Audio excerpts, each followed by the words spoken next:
อาจจะได้ยินเสียงอย่างแทรกเข้ามาเนี่ยคนคุมเครื่องสถานีต้องระมัดระวังมีเสียงมีอย่างแทรกเข้ามานี่ต้องระมัดระวังอืมแต่วันนี้ก็วันที่27ใกล้จะสิ้นเดือนละสิ้นเดือนของเดือน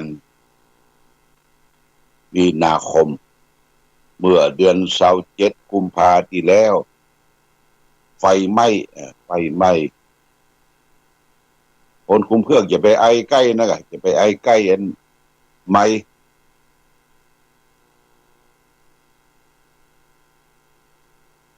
27ที่แล้วนี่ก็ไฟไหม้มาถึง27นี่ได้1 เดือนแล้วนะญาติโยมนะ1 เดือนไฟไหม้วิหารพระเจ้าระฆังชั้นบนตอนนี้ก็ช่างศาลาก็กำลังเร่งจะมุงละญาติโยมนะ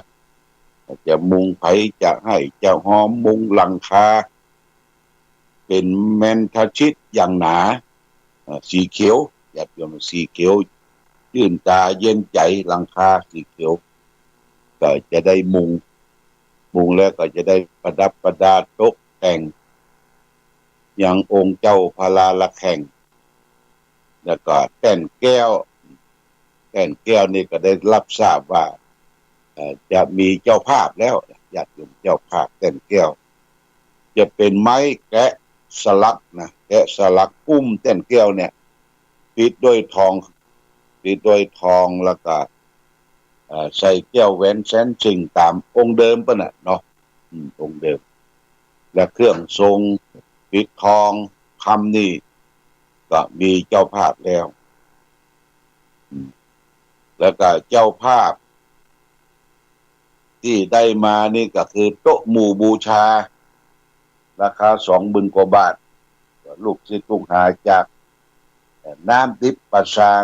ท่านรัตนงค์วงศายะก็ได้นำมาถวายแล้วค้างแหมอย่างหนึ่งก็คือ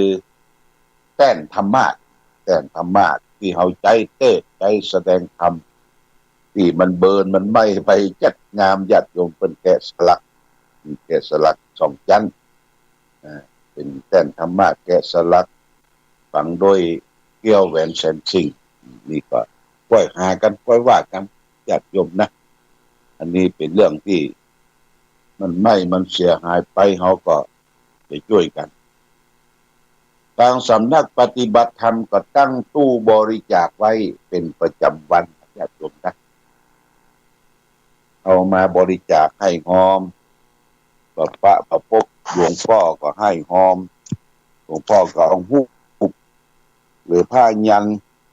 หลวงพ่อเสือตาติดไว้ที่ห้านะ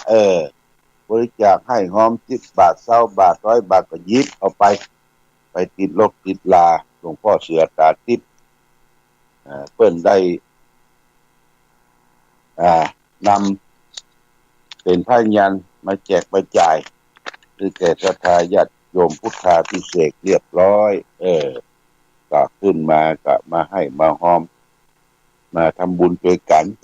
แต่ละวันก็ปัจจัยที่ให้หอมนี้ก็จะรวบรวมเปิดจากตู้แล้วก็จะได้เอาไปฝากไว้เป็นกองทุนธนาคารเพื่อจะได้เบิกมาใช้จ่ายบูรณะปฏิสังขรณ์ยังองค์พระเจ้าละแข่งตลอดถึงศาลาองค์พระเจ้าละแข่งเป็นลำดับต่อไปเดี๋ยวญาติโยมเนี่ยก็แจ้งให้หมู่เฮาทั้งหลายรับทราบก็อันเสียงที่มันซ่าเซ่นะญาติโยมนะเสียงที่มันออกมามันเป็นกล้องไอ้จับภาพแล้วก็มีเสียงแทรกเข้ามาทางวิทยุต้องขออภัยเลยกล้อง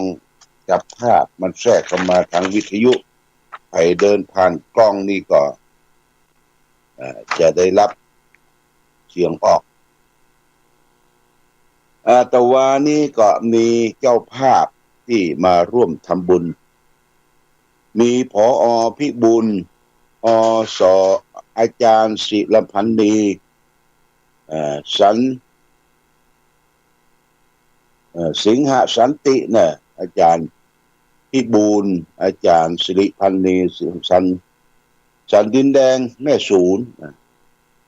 นายพิทยาสิงหสันตินะก็อยู่เป็นครอบครัวเดียวกันเพิ่นมาหอมอยู่3,000 บาทเลยอาจารย์พี่บุญสิงหสันติก็ท่านก็เป็นศิษย์เก่าของวัดพระบาทอุดมก็ได้มาร่วมกินร่วมทานให้หอมเป็นฐานเบื้องต้นถัดนั้นมาก็มีแม่หลวงศรีดาจันทวีก็ได้มาให้หอมร่วมแหม1,000 บาท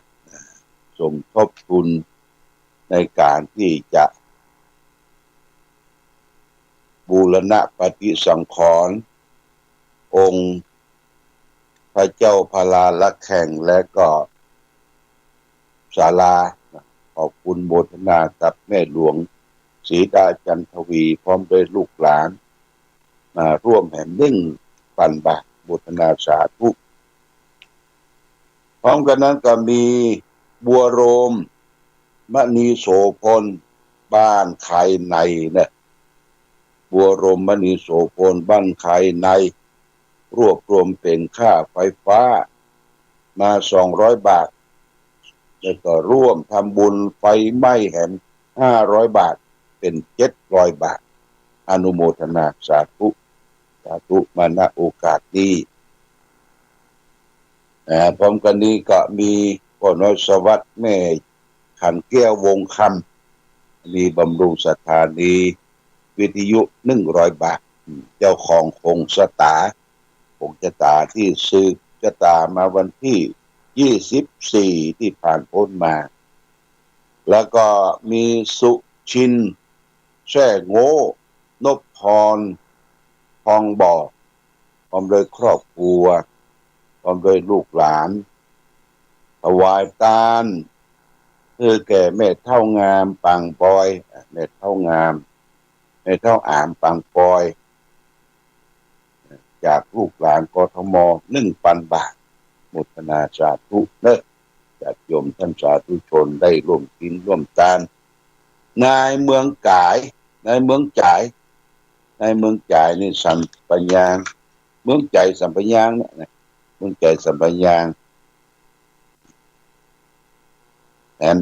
100 บาทที่ได้มาร่วมทำบุญทำกุศลโภชนาสาธุกับทุกท่านที่ได้กินได้ทานได้ร่วมทำบุญสุนทานในการสร้างกองทุนองค์พลาพระเจ้าละแข่งกองทุนในการที่จะบูรณะวิหารพระเจ้าละแข่งคือมีความเป็นวิหารดั้งเดิมเหมาะแก่การที่เฮาและท่านทั้งหลายที่จะได้มาไหว้มาสามาทำบุญสุนทานมาทำประโยชน์มาเข้าวิปัสสนากรรมฐานนี่เป็นสิ่งจำเป็นและสำคัญช่วยบอกต่อกันไปเนื้อญาติโยมและก็ปัจจัยที่ได้มาก็เอามาใส่หีบใส่อย่างนี้เมื่อแรงเขาก็ยกขีดมาไว้เมื่อเจ้านี่ก็เปิดนับได้เท่าใดเป็นวันแล้วก็จะได้นำกองทุนเนี่ยฝากบัญชีธนาคารเพื่อมีบัญชีกองทุนโดยเฉพาะญาติโยมนะกองทุนบัญชีโดยเฉพาะนี่ก็ขอฝากไว้วันนี้จะเอาธรรมะมาฝากธรรมะมาฝากในวันนี้ธรรมะจากคลังธรรมของ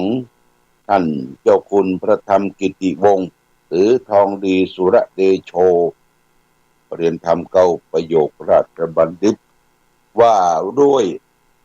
วสกถาวสแปลว่าด้วยอำนาจพระพุทธเจ้าได้ตรัสไว้ในพระไตรปิฎกเล่มที่15หน้า77มาในสังยุตตนิกายสกัตตวรรคว่า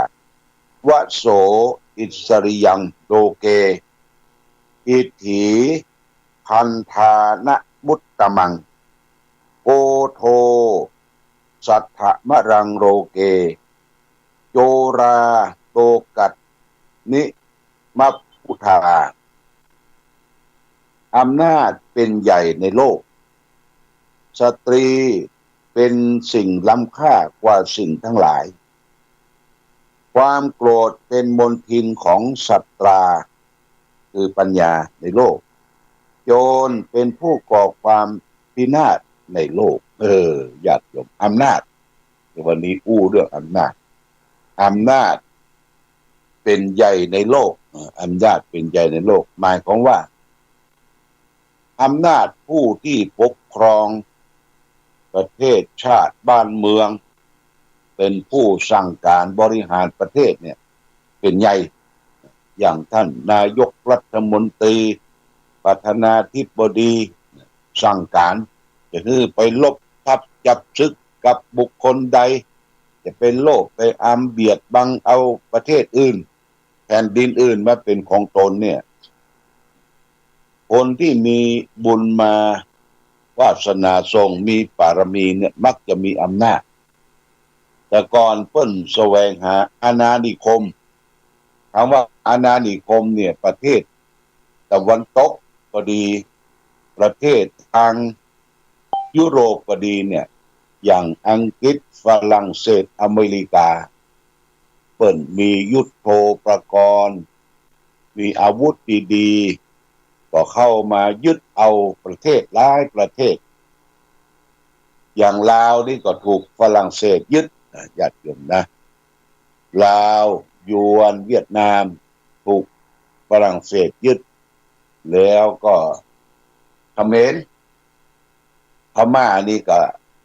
ถูกอังกฤษยึดเอาเป็นอาณานิคมปกครองแล้วเอาระบอบระเบียบมาใช้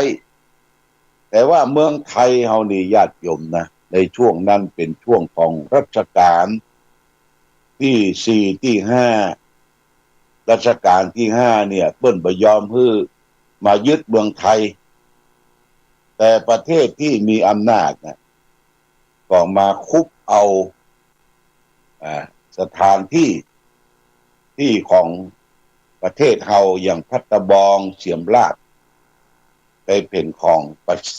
ฝรั่งเศสพระเจ้าอยู่หัวรัชกาลที่5ทรงกันแสงเพราะว่าทรงกันแสงนี่ก็คือร้องไห้นำพระเนตรไหลเสียดายแผ่นดินไทยที่มีภาษาไทยมีวัฒนธรรมประเพณีต้องเสียให้แก่อำนาจที่เปิ้นมียุทโธปกรณ์มีการอำนาจในการยึดครองก็ต้องเสียไปแต่รักษาพื้นแผ่นดินส่วนใหญ่ไว้ที่คือลูกหลานได้สืบสานเป็นควานทองมาถึงปัจจุบันเนี่ยญาติโยมนะแต่ก่อนนี่ตั้งมาเลเซียมาลายูปีนังของเขาหมดญาติโยมของไทยหมดทางเขมรนี่เป็นบางส่วนต่างประเทศลาวฝั่งซ้ายเขาก็ต้องเสียไปทั้งที่ลายโขงลายเพนะลายโขงลายเพต้องเสียให้แก่ประเทศเพราะเพิ่นมีอำนาจมายึดเพิ่นก็พระบาทสมเด็จพระเจ้าอยู่หัวจุลจอมเกล้าเจ้าอยู่หัวรัชกาลที่5บ่ต้องการที่จะไปรบทับจับศึกผู้มีอำนาจก็ยอมเสียแผ่นดินบางส่วนไปทรงกันแสงร้องไห้เพราะฉะนั้นหมู่เฮาและท่านทั้งหลายถึงวันได้สืบสานอยู่ดีมีสุขดำเนินชีวิตมาได้ก็พระบารมีของพระมหากษัตริย์ทุกพระองค์นี่ญาติโยมอำนาจเป็นใหญ่ในโลกสตรีเป็นสิ่งล้ำค่ากว่าสิ่งทั้งหลายสตรีก็คือผู้หญิงเป็นสิ่งล้ำค่ากว่าสิ่งทั้งหลายบ้านใดเมืองใดบ่มีสตรีบ่มีแม่บ้านนั้นเมืองนั้นก็บ่เกิดความเรียบร้อยดีงามนะญาติโยมครอบครัวจะต้องมีแม่บ้านที่ดี มีสามีที่ดีมีแม่บ้านที่ดีที่มาก้าขึ้นมั่งบุญตุ้นเต้าเพราะสตรีนั้นเป็นสีเป็นสง่าถ้าครอบครัวใดบ่าอยู่ด้วยกันบ่มีความสุขละหองละแหงพิษเถียงกันหรือเมียไปนอกใจสามีไปปั่นใจให้แก่คนอื่นเอาละบ้านนั้นเดือดร้อนวุ่นวายที่ก็บ่มาก้าก็บ่ขึ้นญาติโยมผิดศีลผิดธรรมและครอบครัวที่เพิ่นอยู่ด้วยกันมีความสุขมีเงินมีทองในหมู่บ้านในชุมชนเป็กตุบวชพระทุกครั้งต้องเป็นเจ้าภาพ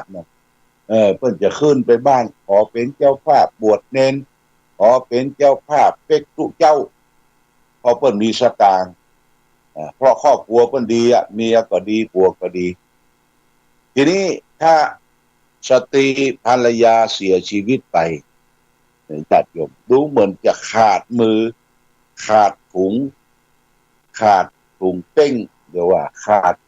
ที่เก็บสตุ้งสตางค์ขาดข้อคิดบ้านนั้นก็จะแตกแห่งละนะเอาสตรีอื่นมาเป็นภรรยาบ้านก็มาได้รับส่งความประสงค์อันนี้สตรีเป็นใหญ่นะญาติโยมนะ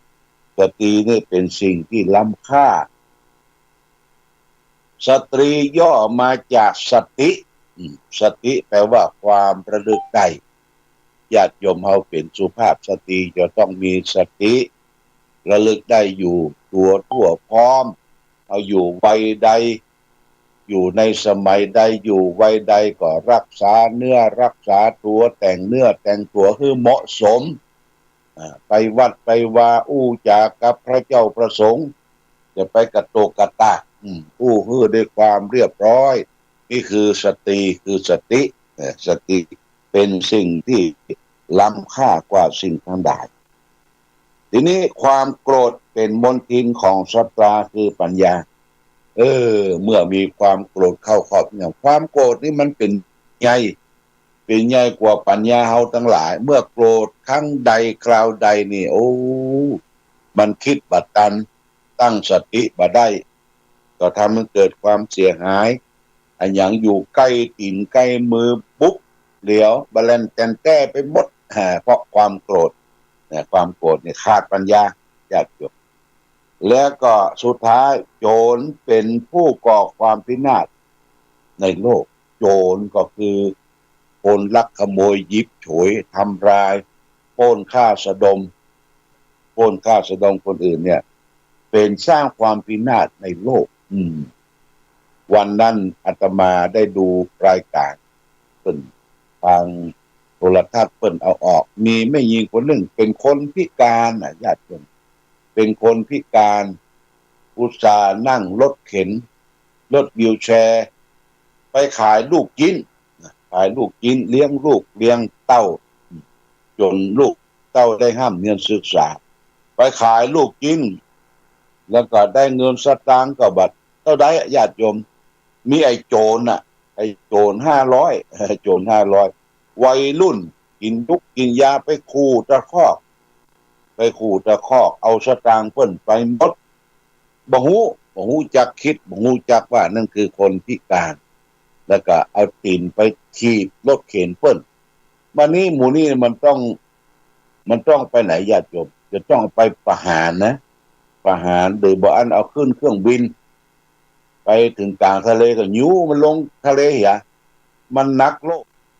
ธงชาติและเพลงชาติไทยเป็นสัญลักษณ์ของความเป็นไทยเราจงร่วมใจยืนตรงเคารพธงชาติด้วยความภาคภูมิใจในเอกราชและความเสียสละของบรรพบุรุษไทยประเทศไทยรวมและเชื้อชาติไทยเป็นประชารัฐผ้าไทยของไทยทุกส่วนอยู่ดำรงคงไว้ได้ทั้งมวลด้วยใจล้วนหมายรักสมัครคิดไทยนิรักสงบแต่ถึงรบไม่กล้าเอกราชจะไม่ให้ใครคุ้มคิด